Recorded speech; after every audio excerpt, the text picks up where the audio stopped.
स्वागत है बच्चों। हमारी दुनिया है ना, समाज। आज सोशल स्टडीज हम लोग पढ़ेंगे कक्षा 5 के लिए, 5वीं कक्षा के लिए पर्यावरण अध्ययन की पाठ्य पुस्तक। इसका पहला पाठ है पाठ 1, कौन किसके जैसा। प्रियंका बाहर खेल रही है, अचानक तेज हवा चलने लगी, धूल उड़ने लगी। प्रियंका दौड़ी दौड़ी घर के अंदर आई, आते ही वह चीखने लगी। किसी किसी को एलर्जी होता है। वह जब घर के अंदर आई, कौन? प्रियंका। वह चीखने लगी। प्रियंका की माँ बरामदे में समाचार पत्र पढ़ रही है। उसके पिताजी रसोई में सब्जी छाट रहे हैं। माँ ने कहा, अरे तुम तो बिल्कुल अपने पिताजी की तरह चीखती हो। देखिए प्रियंका किसके जैसा चीख रही है? अपने पिताजी की। यहाँ एक और चीज़ है, यहाँ देख रहे हैं प्रियंका की मम्मी समाचार पत्र पढ़ रही है और पिताजी रसोई में सब्जी छाट रहे हैं। आपके यहाँ कौन रसोई में काम करता है, माँ या पिताजी? लेकिन अब वैसा ज़माना नहीं रहा, काम कोई भी कर सकता है, मिलजुल के काम करना चाहिए, चाहे पिताजी हो माँ हो। खाना तुम लोग भी बना सकता है, घर में बच्चे भी बना सकते हैं, जो बनाने लायक है। मिलजुल के सब काम करना चाहिए। चलिए आगे देखते हैं। प्रियंका की छींक जैसी तुम्हारी भी कोई खास पहचान है जो तुम्हारे परिवार के सदस्य से मिलती है क्या? किससे मिलती है? तुम्हारी खास पहचान क्या है? जैसे मैंने अपने लिए लिखा है बाल, मेरा बाल किससे मिलता है? पिताजी से। आवाज़ मम्मी से। नाक दादाजी से। तो तुम लोग भी अपना लिख लेना। अब देखते हैं आगे। बताओ अपने परिवार के किस सदस्य तुम्हारे नाक, कान, होठ और कुछ और अंग मिलते हैं? किनसे और क्या क्या? तो जैसे तुम्हारे नाक मिलते हैं, जैसे यहाँ बना है कॉलम बना है, उस तरह से तुम लोग कॉलम बना लेना। और नाक जैसे मिलता है पिताजी, तो नाक पिताजी से। कान माँ से। होठ मम्मी से। तो इस तरह करके लिखना। अपने घर के लोगों की हंसी की नकल करके दिखा। अपना घर का आदमी लोग जैसा तुरा हंसता है वैसा नकल करके करना।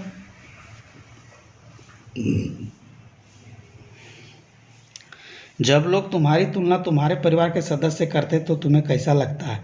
अगर तुम अच्छा काम करोगे तो अच्छा तुलना होता है, अगर बुरा काम करोगे तो बुरा तुलना होता है। तो इसलिए अच्छा काम करना अच्छा रहेगा।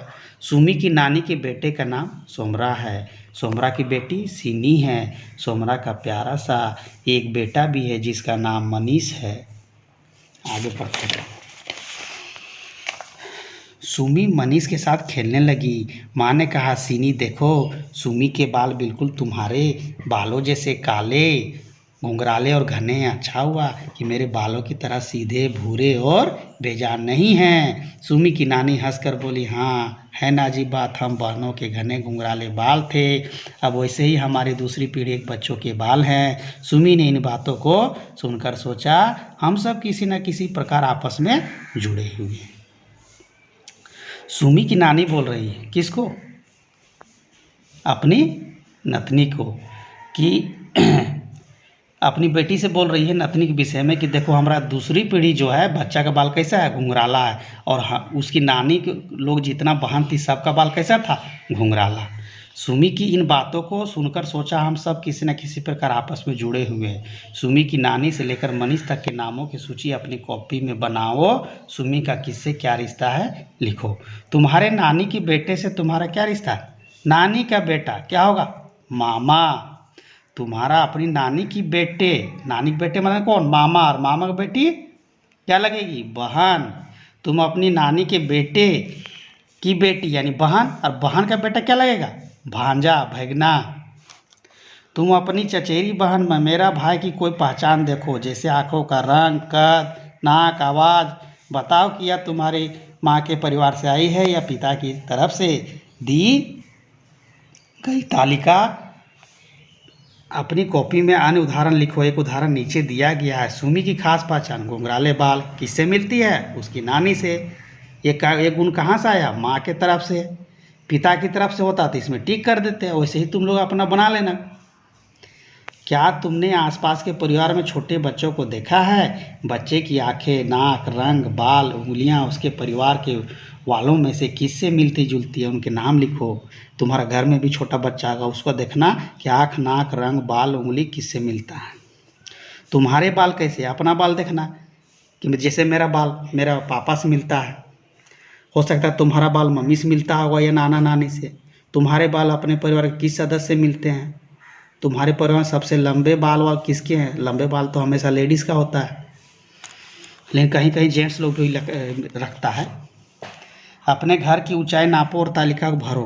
परिवार का सदस्य, जैसे मैंने अपनी बेटी के विषय में लिखा, जैसे मेरी बेटी है तो बेटी तो तुम्हारा उनके साथ तो हम लिख रहे हैं ना, इसलिए बेटी का रिश्ता मेरे साथ क्या हुआ, पिता का। उसकी ऊंचाई कितनी, 3 फीट 6 इंच।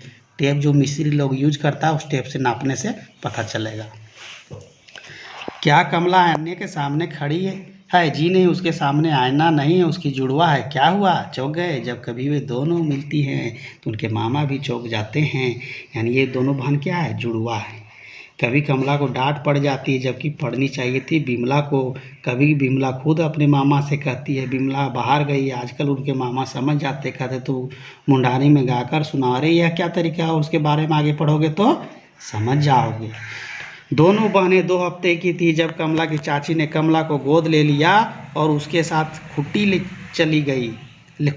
गई। चाची घर सभी को नाच गीत बेहद शौक है। रोज सुबह शाम गीत संगीत होती है। कमला को गाने अच्छे लगते हैं, वह भी गाती है। वह मुंडारी नागपुरी दोनों भाषाएं जानती हैं। उनके घर के लोग नागपुरी बोलते हैं। हम लोग क्या बोलते हैं, झारखंड में खोरठा अधिकतर बोलते हैं, और हिंदी।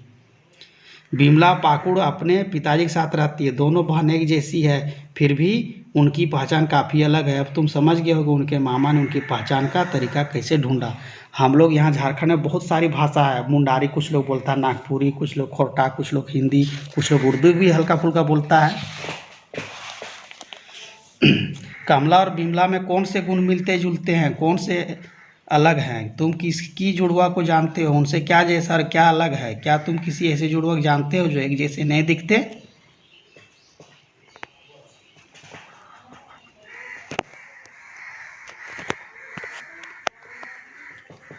अब आगे हम लोग पढ़ेंगे, देखते हैं। संजू कुछ महीने की थी जब उसके पैर में पोलियो हो गया। पोलियो होने के बाद भी उसके अपने किसी कार्य को करने में कोई दिक्कत नहीं हुई। अब जब उसकी शादी हुई तो उसकी चिंता होने लगी कि कहीं उसके बच्चे को भी पोलियो ना हो जाए। फिर उसने डॉक्टर से सलाह लिया। डॉक्टर ने बताया बच्चे को समय समय पर पोलियो की खुराक दी जाए, पोलियो का टीका भी लगवाया जाए, बच्चा पोलियो से सुरक्षित रहेगा। पोलियो का टीका कहाँ मिलता है? अपने आसपास के स्वास्थ्य केंद्र में, सरकार की योजना है, वहाँ हमेशा मिलता है। क्या तुमने कहीं पोलियो के बारे में पढ़ा या देखा है?